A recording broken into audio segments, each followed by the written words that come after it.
جو ہے مختلف چیزیں کہیں جاتی ہیں. اچھا پھر جناب عطا اللہ تارڑ صاحب جاتے ہیں تو عطا اللہ تارڑ صاحب کے ساتھ چلتے ہوئے کچھ اور بکواس کی جاتی ہے.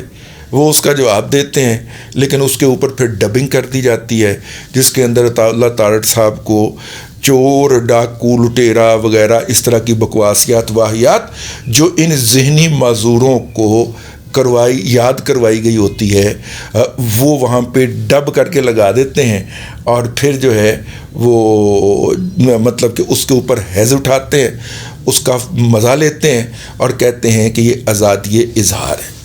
آج ایک ایسا انسیڈنٹ ہوا ہے کہ میں بطور پاکستانی, بطور شہری, بطور مسلمان اس کو کسی بھی طور پہ نہ سپورٹ کر سکتا ہوں نہ جسٹیفائی کر سکتا ہوں. ماضی کی بشرا بی بی اور حال کی پنکی پیرنی جو ہے وہ اپنے موجودہ خامند جناب عمران احمد خان نیازی سے ملنے کے لیے جیل جاتی ہیں اور ان کی گاڑی کو گھیر لیا جاتا ہے. پہلے تو مجھے شک ہے کہ یہ ان کی گاڑی نہیں تھی کیونکہ وہ ایک پروٹوکول کے ساتھ جاتی ہیں اور ماضی قریب تک جب تک عمران احمد خان نیازی جو تھے وہ اٹک جیل میں تھے اور وہ وہاں پہ جب ان سے ملنے جاتی تھیں تو پاک پتن کی ایک گاڑی جو تھی وہ ان کے ہمراہ ہوا کرتی تھی جس کے بارے میں ہمیں یہی اطلاع ہے کہ یا تو خاور مانے کا ان کے اندر ہوتے تھے یا پھر موسیٰ اور ابراہیم میں سے, یعنی کہ ان کے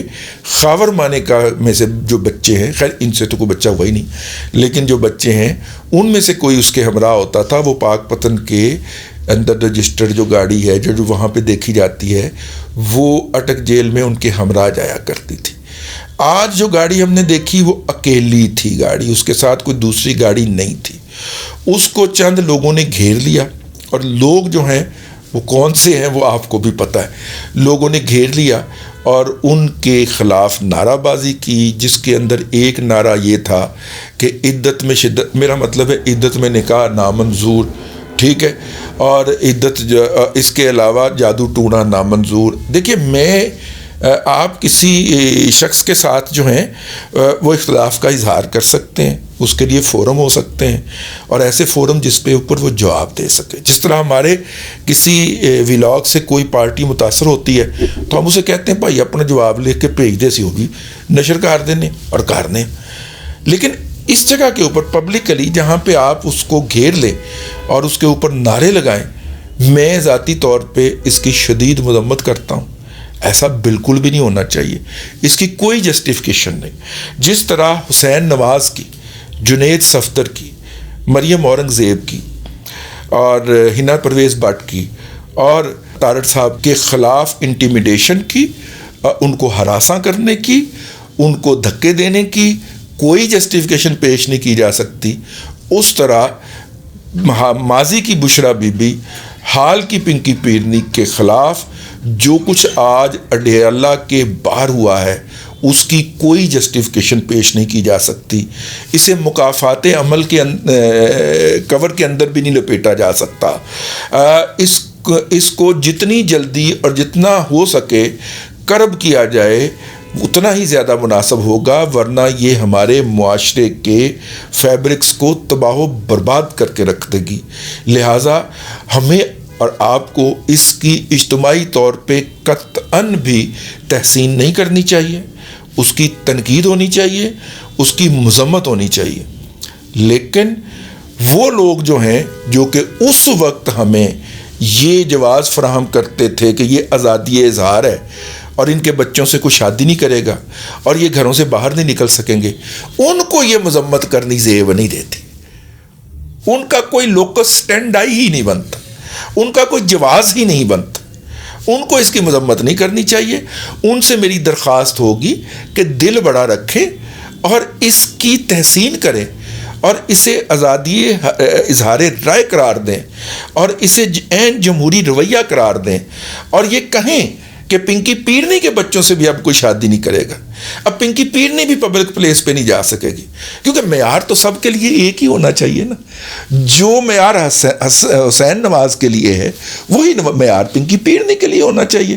تو آپ کا آرگومنٹ اگر اس وقت یہ تھا تو اب بھی آپ کا آرگومنٹ یہی ہونا چاہیے، کیونکہ کچھ غلطی تو کھلو جاؤ نا یار، کسی بات پہ تو کھڑے ہو نا. میرا مطلب ہے جدھر تو منہ آیا ادھر نہیں منہ لے کے ٹر گئے. کچھ خدا کا خوف کرے تو اب اسی بات پہ کھڑے ہوں کہ جناب یہ جو لوگ ہیں جنہوں نے قومی خزانے کو جو ہے وہ ایک باہر کی مخلوق ہوتی ہے جو ہمارے گاؤں کے اندر اگر کماد میں گھس جائے تو وہ کہتے ہیں وہ کھاتا نہیں ہے تباہی زیادہ پھیرتا ہے. ٹھیک ہے نا. ہاں وہ جو ہے آپ اس کی طرح سیاست کے کھیت میں گھسے ہوئے ہیں اور ووٹ تو آپ کے اتنے ہی ہیں جتنے آپ کے پہلے تھے.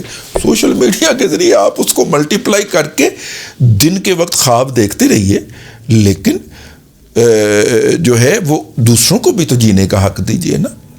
8 فروری آنے کا موقع تو دیجیے. اس کے بارے میں اتنی غلط فہمیاں اور پروپیگنڈا کرنے کے لیے آپ مرے کیوں جا رہے ہیں؟